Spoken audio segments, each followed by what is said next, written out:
Such a lad. Oh, you're back. Here is some wrestling news. A top NXT star ditches a popular gimmick. More details on Miro's AEW contract, and a WWE legend is hosting a TV show revival. We'll get to that in a bit. Remember when Finn Balor would get so angry with an opponent, so vexed with a rival, that he would don the face paint, collect 50 rings, jump in the air, and become Demon Finn Balor? Well, we may not see that for a while, if ever again, according to the man behind the face paint, Finn Balor. So Balor was talking to Digital Spy, and they asked him about the Demon and when we may see the Demon again. Finn went on to say, quote, "I feel like the Demon was supposed to be a one-off in the Tokyo Dome, and it grew into this completely separate entity that for some time I had control over, and then eventually it just kind of spun out of control." Jack the Ripper Demon Finn wielding a chainsaw has entered the chat. "I was trying to please too many people and not pleasing myself. I feel like I lost a grip on what the character was and what I was utilizing it for. I feel like the main element the Demon had was the element of surprise, and I feel like we lost that in a sense, and it became more like a crutch for Finn."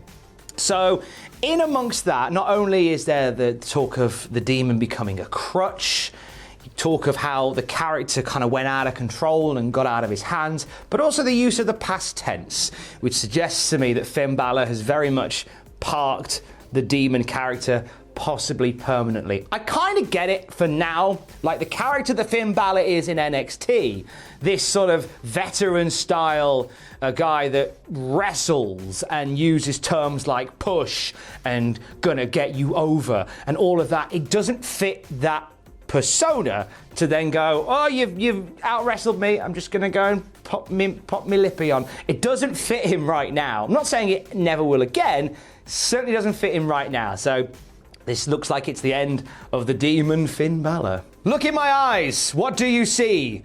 CM Punk returning to in-ring action in WWE? No.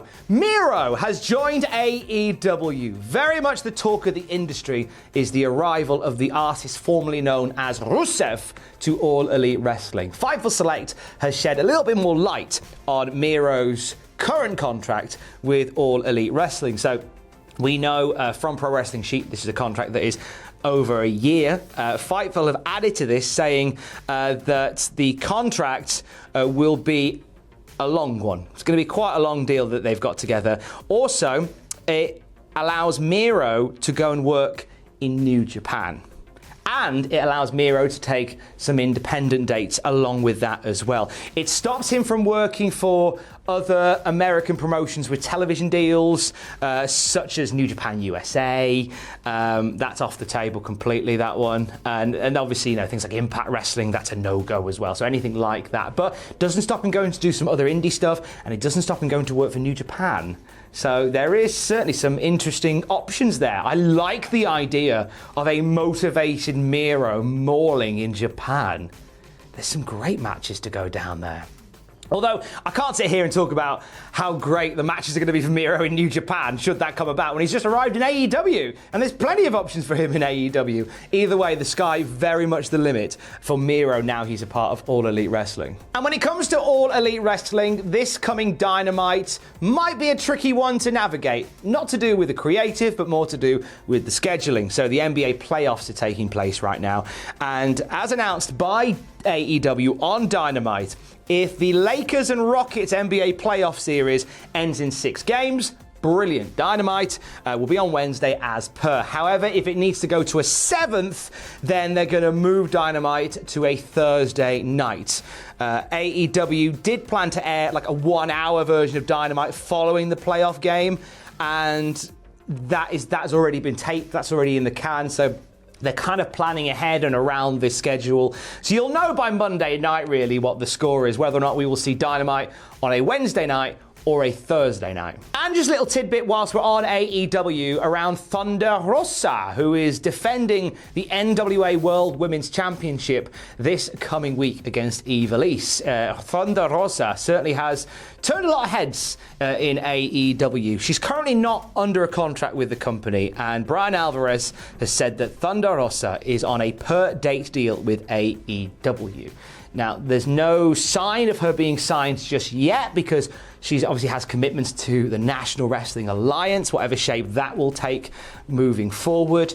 I wouldn't be upset if she ends up on AEW full-time. I think she's certainly turned a lot of heads, and she'll continue to do so this coming week on Dynamite. A big title match planned for SmackDown tonight. We'll talk about that in just a moment, but there's some good things to celebrate from SmackDown last week, as it turns out that the golden role model's exploding the moment that Bayley finally turned on Sasha Banks, scored SmackDown one of its highest segment ratings for a good long while. According to Showbuzz Daily and The Wrestling Observer, the segment featuring Bayley battering Banks bagged 2.3 million viewers.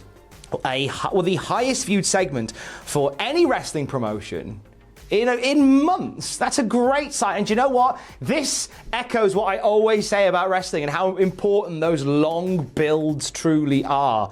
Like, to build a rivalry like they have done so beautifully, it pays off. Because you get a nice segment like that. Bayley is on SmackDown tonight, and she's going to be addressing her actions from last week. We're on the road to Bayley and Banks at WrestleMania, and I am living for it.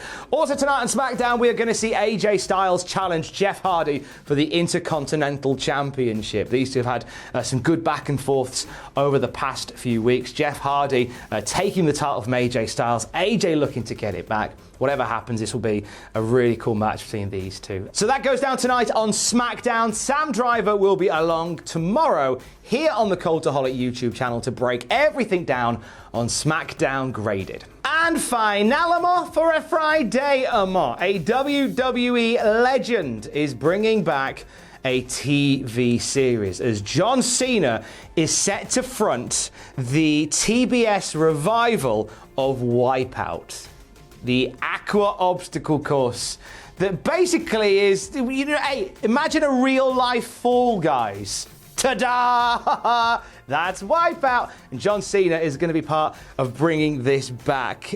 The quote from TBS says, Wipeout will return with new format twists. Each game has been designed into 3 rounds and will now feature a 3-stage obstacle course consisting of multiple strategy and decision points designed to further challenge and wear out the stamina of the competitors. So John Cena is going to play a big part in that. I think John will be great on that. I think he's got endless, boundless charisma. I think he'll have a lovely time hosting the live-action version of Fall Guys on TBS. Hey, John's been busy lately.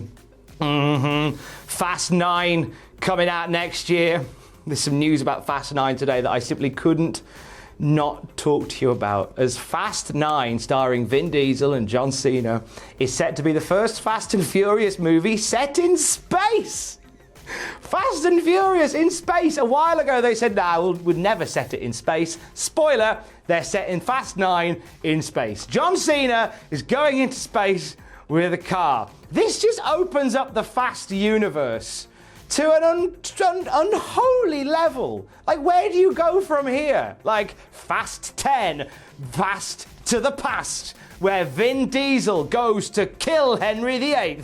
With hilarious consequences. How about Fast 11? Fast through the multiverse, where John Cena visits the version of Earth where robot dogs are taking over. What about Fast 12? Hobbs and Shaw entering the brain of their biggest enemy in order to lay the smackdown on anxiety and ennui. I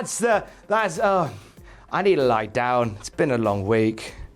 I'm gonna go have a lie down. Love you by Friday at twitch.tv/Cultaholic. 2 o'clock today, British time. It's you and I. It's live calls to the Cultaholic studio. What could possibly go wrong?